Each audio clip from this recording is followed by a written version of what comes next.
నీ పార్టీకో లేకపోతే నీ మామకో నీ బామ్మార్దికో నిజాయితీ ఉంటే మేము తెలంగాణ ప్రజల సొమ్మును దోచుకోలేదని మీరు ప్రమాణం చేయగలుగుతారా? మీకు ఇష్టమైన దేవుళ్ళ మీద ఎవరి మీద ప్రమాణం చేయగలుగుతారా? మీ ఆస్తులు ఎంత? మీరు రాజకీయాల్లోకి వచ్చినప్పుడు ఇప్పుడు మీరు అనుభవిస్తున్నది ఎంత? ఒక్కొక్కడు ఇష్టం వచ్చినట్టు వేల కోట్లు లక్షల కోట్ల రూపాయలు సంపాదించుకొని జనం చెప్పుకుంటున్న పరిస్థితి ఉన్నది. ఇలా నేను అంటున్న ఫోన్ ట్యాపింగ్ విషయంలో హరీష్ రావు మాట్లాడుతున్నాడు కదా, నువ్వు తప్పే చేయలేదు కదా, గిల్ట్ ఎందుకు? పోయి సమాధానం చెప్పు.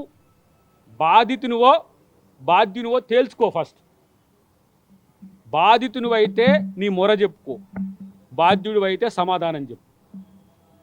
ఈ రెండిట్లల్లో బాధితునివైతే నీ వైపు ఎవరు కూడా ఆలోచించరు. నువ్వే బాధ్యునివైతే చట్టం తన పని చేసుకపోతుంది. అలాంటి దానికి కాంగ్రెస్ పార్టీ కక్ష సాధింపు చేస్తున్నది, కాంగ్రెస్ పార్టీ మేము ప్రశ్నిస్తున్నామన్నది.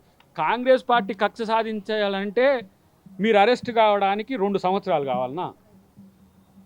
హోంశాఖ మంత్రి కూడా ముఖ్యమంత్రి గారే కదా, ఆయనను మీరు కాక ఏ విధంగా అరెస్ట్ చేసిండ్రో నడి మధ్య రేతిని తీసుకొని బెడ్రూమ్లోకి వెళ్ళి తీసుకుపోయి చేసినట్టు, లేకపోతే కోదండరామ్ ఇంటి తాళాలు బలగొట్టిపోయి చేసినట్టు, మేము మురళి ముదిరాజు కాడికి పోతే మమ్మల్ని తీసుకుపోయి అరెస్ట్ చేసి జైల్లో పెట్టినట్టు, లేకపోతే మందకృష్ణను ఇక్కడ ట్యాంక్ బండ్ మీద నిరసన చెప్తుంటే ప్రపంచ తెలుగు సభలో అడ్డుకుంటానికి వచ్చిందని 2 నెలలు జైల్లో పెట్టినట్టు పెట్టలేమా నిన్ను?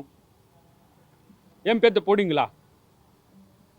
కేసీఆర్ దొరకడా, హరీష్ రావు దొరకడా, కేటీఆర్ దొరకడా? తిరుగుతూనే ఉన్నారు కదా. కక్ష సాధింపు అయితే గివన్నీ ఎందుకు? కక్ష సాధింపు అయితే చట్టం ముందుకు తేవడం ఎందుకు? కక్ష సాధింపు అయితే విచారణ పేరు మీద తాత్సారం చేసుడు ఎందుకు?